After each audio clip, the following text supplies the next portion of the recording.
till the milling is worn smooth, the eyes start from the eagle, and until one halfway expects to hear the noble bird scream.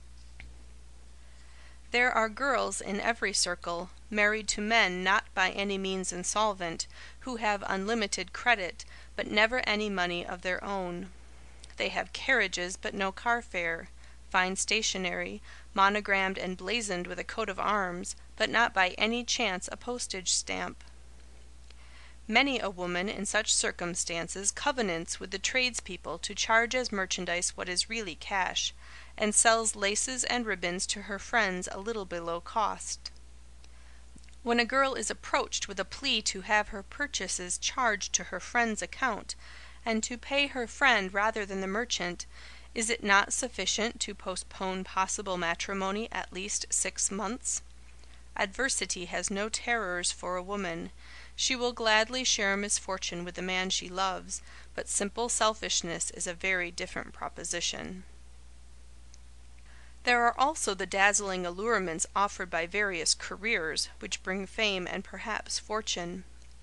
The glittering triumphs of a prima donna, a picture on the line in the salon, or a possible book which shall sell into the 100,000s are not without a certain charm, even though people who are wedded to their art sometimes get a divorce without asking for it.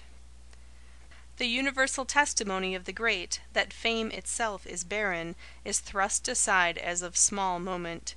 She does not realize that it is love for which she hungers, rather than fame, which is the admiration of the many. Sometimes she learns that the love of all is but a small thing to the love of one, and that in a right marriage there would be no conscious sacrifice.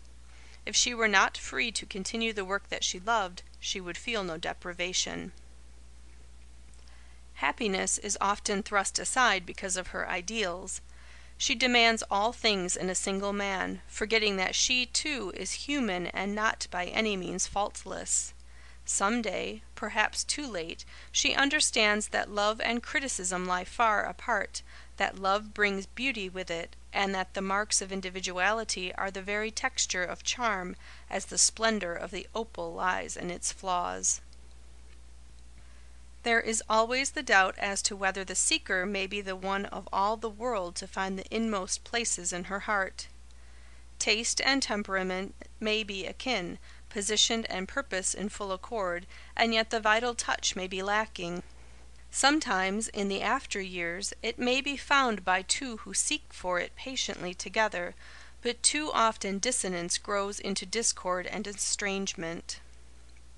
The march of civilization has done away with the odium which was formerly the portion of the unattached woman. It is no disgrace to be a spinster, and apparently it is fitting and proper to be an old maid, since so many of them have Mrs. on their cards, and since there are so many narrow-minded and critical men who fully deserve the appellation. There is no use in saying that any particular girl is a spinster from necessity rather than choice. One has but to look at the peculiar specimens of womankind who have married, to be certain that there is no one on the wide earth who could not do so if she chose. Some people are fond of alluding to marriage as a discipline, and sometimes a gray-haired matron will volunteer the information that the first years of marriage are anything but happy. To one who has hitherto regarded it from a different point of view, the training school idea is not altogether attractive. Men and women who have been through it very seldom hold to their first opinions. It is considered as a business arrangement, a social contrivance, sometimes as an easy way to make money, but by very few as the highest form of happiness. The consolations of spinsterhood are mainly negative, but the minus sign has its proper place in the personal equation. The other woman does not exist for the spinster, save as a shadowy possibility. She is not asked what she did with the nickel which was given her day before yesterday, and thus forced to make confession of small extravagances, or to reply, with such sweetness as she may muster, that she bought a lot on a fashionable street with part of it, and has the remainder out at interest. She does not have to stay at home from social affairs because she has no escort, for the law has not apportioned to her a solitary man, and she has a liberty of choice which is not accorded her married friend. She is not subjected to the humiliation of asking a man for money to pay for his own food, his own service, and even his own laundry bill.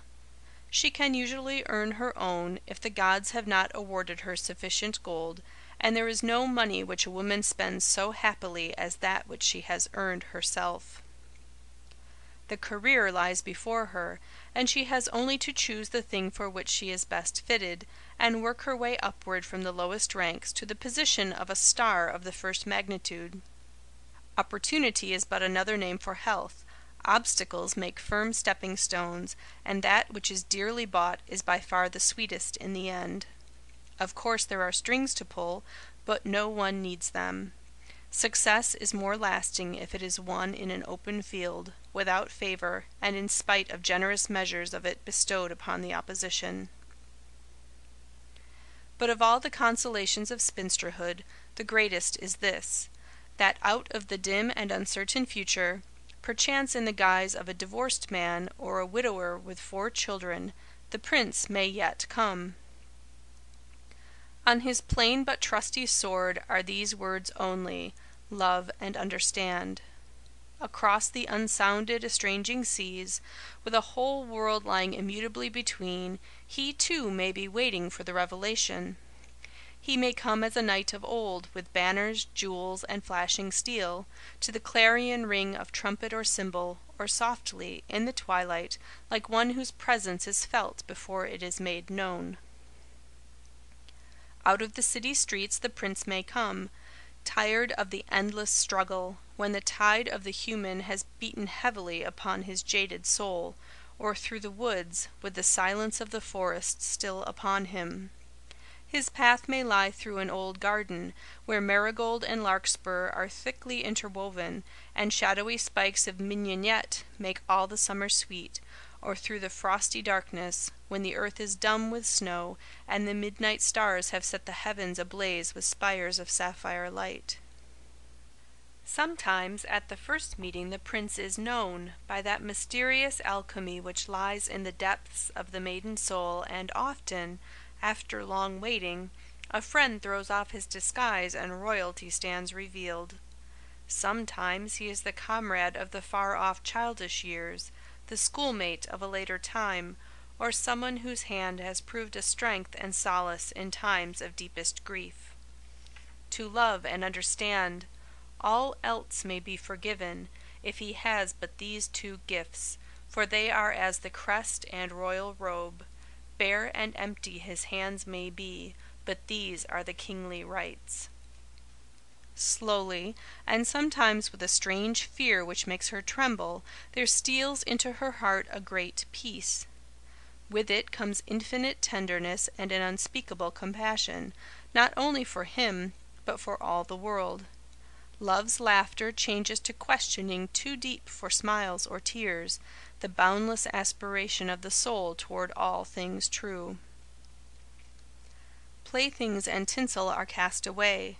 The music of the dance dies in lingering, discordant fragments, and in its place comes the full tone of an organ and the majestic movement of a symphony.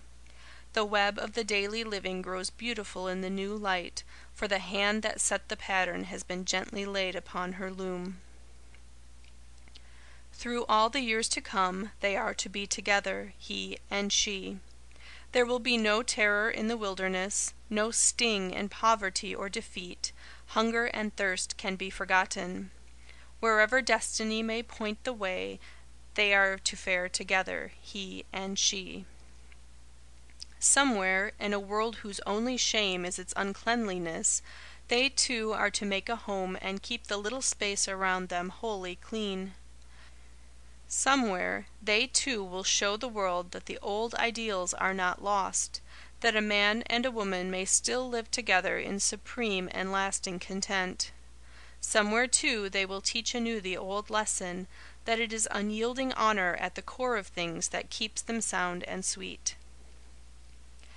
There is nothing in all life so beautiful as that first dream of home. a place where there is balm for the tortured soul, new courage for the wavering soul, rest for the tired soul, and stronger trust for the soul caught in the snares of doubt and disbelief.